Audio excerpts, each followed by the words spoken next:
So this one's going to be about the afterlife, which is so different than, oh yeah, by the way, not wearing the hat anymore. Well, at least not for this one.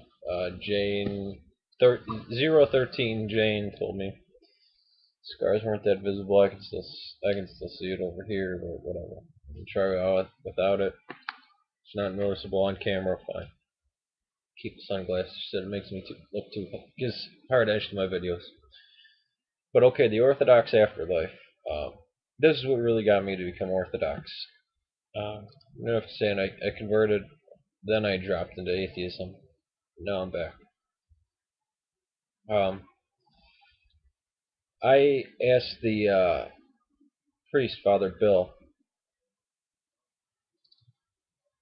about heaven and hell because he is, going to religion. I was wondering, what am I being saved from? What am I being saved to? And for.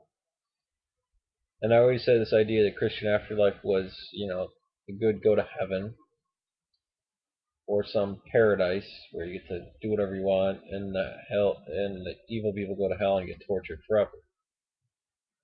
And after explaining it to me, all the passages Christ was talking about, everything in the Old and New Testament lined up perfectly. He said, well, they're the same place. And because I had asked, well, what about people who go to hell? Am I going to see them again? There's a lot of people I love, probably go there. I might go there. Said, well, they're the same place. You're going to the same place. Said, what? Says everybody just goes back to God. Says God is always pictured as fire, the river of fire. And he says, so you can look at it this way, love. He says, first of all, no, first I'll do fire. He says, put silver in a fire, and it burns away the dross. That's the good people. They go to heaven, and it refines them, brings them to ecstasy, this intense joy, things like that. A mystical fire, not a real fire. Put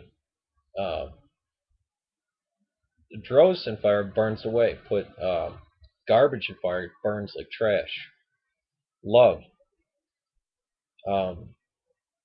Being in the presence of love and truly loving it, in absolute love, agape, godly love. It's wonderful. Truly accepting it for eternity. That's great. Being in the presence of love and hating it, which I've actually had that experience. Somebody just, like, so hard, just it's excruciating because you can't, it's frustrating, and says that's their own torment. You go and you stand before God with a guilty conscience or a clean conscience. That's hell. A filthy conscience. So you can either be refined like fire or be refined by fire or be in a blazing inferno. Which answered my second question. Well, if heaven just this static state? And no, it's not. It's ever increasing. The Roman Catholics in the West use the term unfolding tapestry of life, which is also a beautiful thing. And that, you ask questions about God to the Orthodox, they always use the analogy. Well, or not analogy. They always use words in the negative: uncomprehendable, unknowable, unthinkable, ineffable, unable to speak of it. Well, that's the same way with love. You can never understand love because it's an action. It's between two people. Even if you were to explain to somebody love between two people, they could never know unless they were in that relationship. And you can never know how much the other person is loving you in that way. And there's so many different forms of it. Eros, agape, philia. I think there's other few, but they're not really the forms of love that we would think, like pragma and stuff like that. And in the New Testament, there's only philia and agape. But eros is used for God. God's erotic love for mankind. It's very strange to think about this. And then I also was asking about the Bible. I said, well, I was asking Subdeacon Stephen, my subdeacon. What about, in this Catholic Bible, it's very weird. They always translate the Holy Spirit when they talk about the Holy Spirit, especially in the intertestamental books, deuterocanonical books, or Apocrypha. Holy Spirit's she.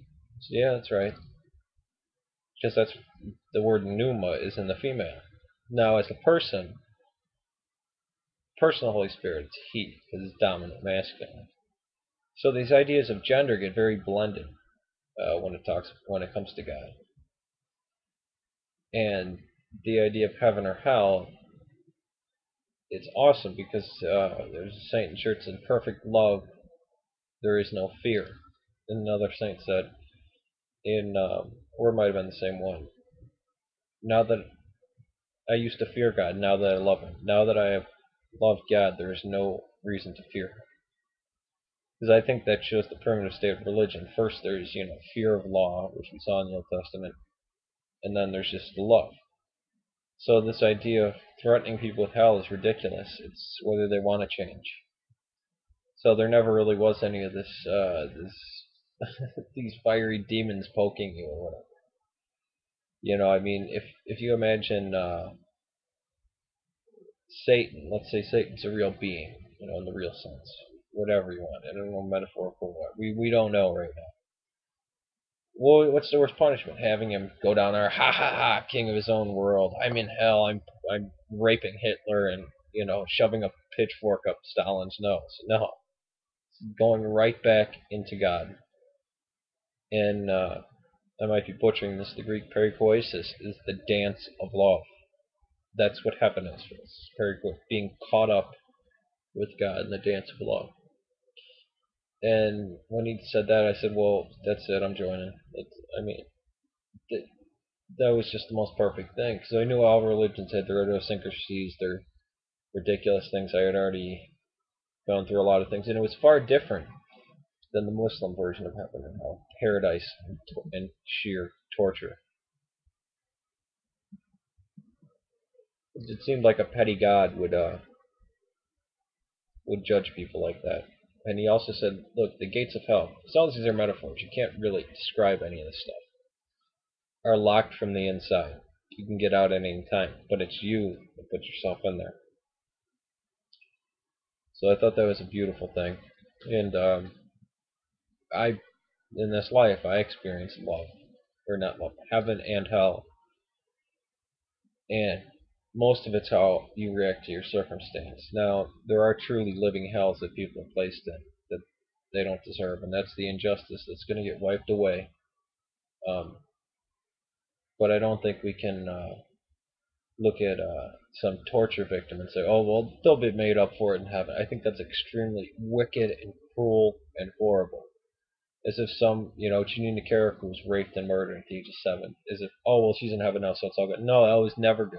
It's not a good idea at all. So I don't think people can make that comparison, and Orthodox will tell you not to make that comparison. So that's the Eastern Orthodox, Antiochian Orthodox view of the afterlife. Thank you.